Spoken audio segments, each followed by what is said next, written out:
I want to begin by thanking Chairman Newton and the members of this committee for giving me the opportunity to speak today. My name is Iman Larosby. I serve as a federal and state policy associate for SAM, Smart Approaches to Marijuana. SAM was founded in 2013 by former Congressman Patrick Kennedy and three-time White House policy advisor Dr. Kevin Sabet. SAM advocates for a health-first approach to marijuana policy, aiming to reduce use and prevent the commercialization of a new addiction-for-profit industry. Before I dive in to today's two main topics, intoxicating hemp and medical marijuana, I would like to take just a quick second to talk about some data and research that we're seeing from around the country regarding marijuana use, daily marijuana use, adolescent marijuana use, and what marijuana legalization looks like in the states that have tried it. For starters, what we know is that the drug that is being sold in stores around this country and that is being dealt by people on the street is a much stronger and much more potent form of marijuana. It can be up to 30 times more potent than the 3 to 2% marijuana that was used in the 70s, often referred to as the Woodstock weed. Increases in potency, commercialization, and normalization have had consequences, have had real consequences for people around this nation. For example, the CDC has found that 30% of marijuana users develop marijuana use disorder. Marijuana use is linked to a higher risk of developing psychosis, depression, anxiety, schizophrenia, and suicidal thoughts. In fact, daily users are actually 5 times more likely to develop psychosis than non-users. Furthermore, in 2024, the American Heart Association found that daily marijuana users face a 25% higher risk of having a heart attack and a 42% higher risk of stroke compared to non-users. And what we know is that marijuana use among adults is dangerous, but marijuana use among adolescents, well, that is even more. For example, adolescent marijuana use is linked to permanent changes in one's brain, including a decrease in up to 8 IQ points, and an increase in the odds of developing depression and anxiety.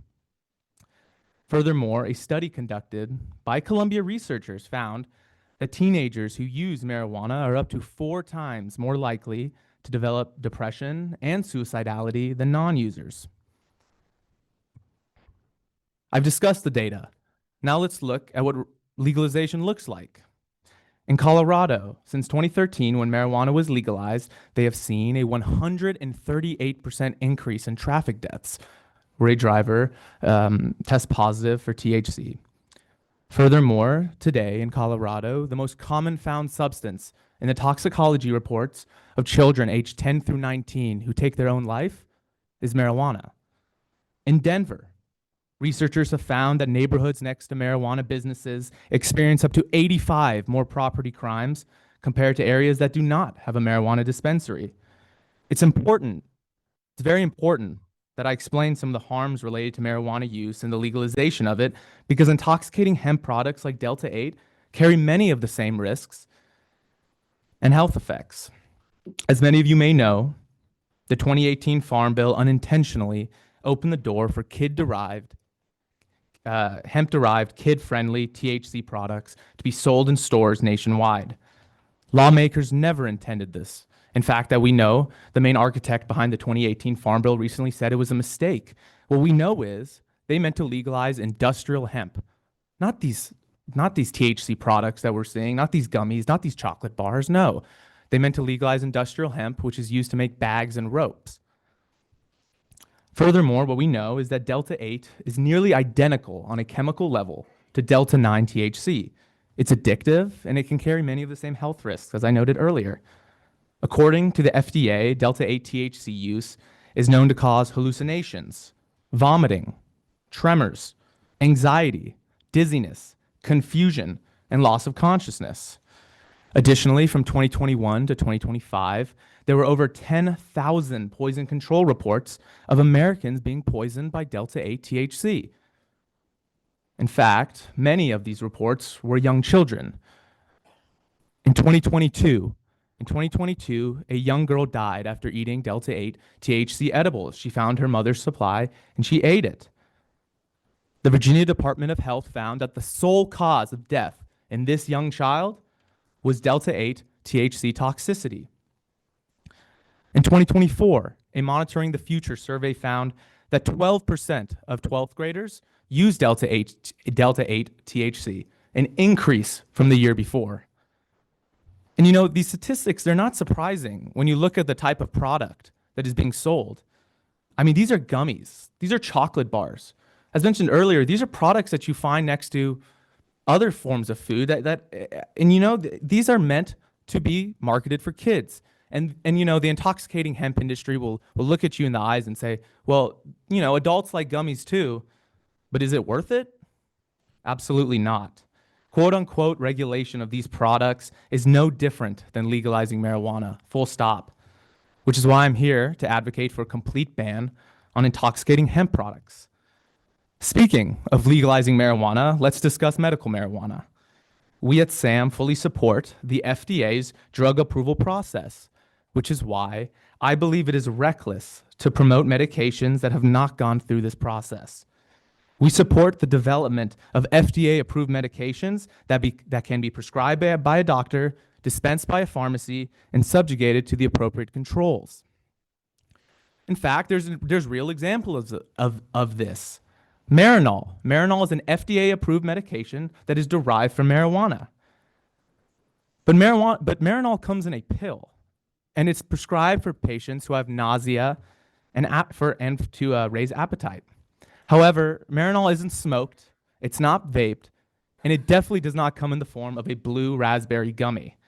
And it's not what you expect when we speak about medical marijuana. Advocates of medical marijuana will try to say that the smoked, vaporized, or edible form of the whole marijuana plant is medicine, but of course the science does not. Mentioned to your point earlier, Chairman Newton, there's multiple studies from the federal government regarding marijuana use. They've been studying it for years, in fact. You can look, the University of Mississippi, or Ole Miss, they have a whole department for the study of marijuana use. The regulatory process exists so that Americans are given a safe and effective dose. But smoking, especially highly potent marijuana, is not a proper delivery method. Other delivery methods like edibles also cannot guarantee this. What's more, non-FDA approved marijuana should not be approved as medicine. Safe and effective, of course, is not a fitting description for the drug that is being prescribed by so-called bud tenders at dispensaries across this country. And you know, furthermore, you will see that proponents of medical marijuana will tout it as a cure for many different ailments. For example, the first I'd like to address is that medical marijuana is a fix to this country's opioid crisis. To begin, the Stanford School of Medicine found, and I quote, "There is no connection between medical marijuana laws and reduced opioid deaths." Furthermore, the Columbia Mailman School of Public Health found, and I quote, "There is no change in opioid use following the adoption of medical marijuana laws." On the other hand, there's actually bounds of research that shows that medical marijuana may actually worsen this problem. A study done in Addiction, which is a prominent scientific journal, found that marijuana use not only failed to replace opioid use, but it promoted it. The author of the study went on to say, and I quote, "Our study provides further evidence that marijuana use is not effective in reducing non-medical opioid use." Another common claim from the industry is that medical marijuana is a safe and effective treatment for veterans who suffer from PTSD. I sympathize with the veterans in this country. They deserve real treatments, not false promises. In fact, marijuana has actually been shown to worsen many of the symptoms. For example, in a joint work group, the Department of Veteran Affairs and the Department of Defense declared the following, I quote, "We recommend against cannabis or cannabis derivatives for the treatment of PTSD." Furthermore, the work group goes on to say, noting studies saying adverse psychiatric outcomes associated with marijuana use in patients with PTSD include depression, anxiety, psychosis, and substance misuse. Furthermore, they go on to say possible treatment-related serious events such as suicide attempts, paranoia, and agitation. Furthermore, you can go on the Department of Veteran Affairs website for PTSD, their National Center for PTSD, and they say, research to date does not support cannabis as an effective PTSD treatment. And they go on to say, in fact, some studies suggest cannabis can be harmful. They go on And you will see that veterans in this country are being treated like guinea pigs. We're pushing a drug that has not been proven to cure PTSD on them without real credible evidence. But sadly, as this push has happened, we have started to see the real consequences. Let's look at it. Today, 12% of veterans with PTSD have cannabis use disorder. In 2022, nearly 9% of veterans who took their own lives were diagnosed with marijuana use disorder. Since 2001, this number has increased by close to 20%. Once again, I'll say our veterans deserve real treatments, not false promises. And moving on, while we debate whether to expand the medical marijuana program here in Georgia, I'd like to actually talk about what we're seeing in other states that have. In Pennsylvania, there have been reports that show that some doctors actually prescribe more than 10,000 medical marijuana cards yearly. 10,000. In Colorado, one study found that 83% of medical marijuana dispensaries are recommending marijuana to pregnant women.